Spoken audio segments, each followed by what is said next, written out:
मैं आगरा का रहने वाला हूं और इस बिजनेस में आज से 8.5 साल पहले आप ही की तरह मुझे भी प्रोग्राम देखने का मौका मिला था।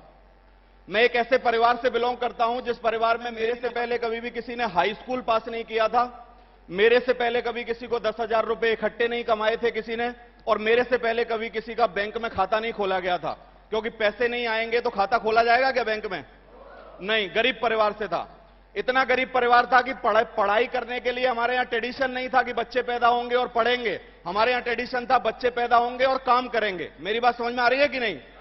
और मेरी गलती क्या थी कि मैं 5वां बच्चा था अपने पिताजी का, 5वां, मतलब 4 भाई हैं हम लोग और 1 बहन है, और सबसे छोटा हूं मैं। तो मैं जब पढ़ने जाना चालू किया, या मेरी उम्र थी जब पढ़ने की, तो मेरे पिताजी बुढ़ापे की तरफ जा रहे थे, और प्राइवेट नौकरी करते समय आप समझते हो किस तरीके की स्थितियां होती हैं, और कितने पैसे बचा पाता है वो बाप जो कि अपने बच्चों को पढ़ा पाएगा। मेरी बात समझ में आ रही है कि नहीं? ऐसी परिस्थितियां थी।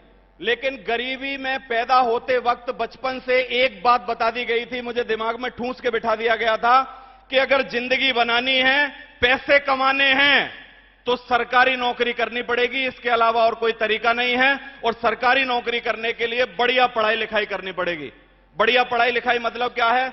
हाई स्कूल में फर्स्ट डिवीजन आया, intermediate first division, BCom first division, MCom first division, chartered accountant समझते हैं आप लोग? सीए फाइनल में ड्रॉप किया मैंने। अब आप सोच रहे होगे पढ़ा कैसे, इतने पैसे कैसे आए कि पढ़ लिया? मेरा एक ही फंडा था, 9वीं क्लास में पढ़ूंगा तो 8वीं को ट्यूशन पढ़ाऊंगा, 10वीं में हूं तो 9वीं को पढ़ाऊंगा, 11वीं में हूं 10वीं को पढ़ाऊंगा, इंटर में हूं हाई स्कूल पढ़ाऊंगा, बीकॉम में हूं इंटर पढ़ाऊंगा। पढ़ा के पढ़ता था मैं। मेरी बात समझ में आ रही है कि नहीं? बचपन से सिर्फ एक चीज मैंने महसूस की थी अपने परिवार में, वो थी पैसे की कमी।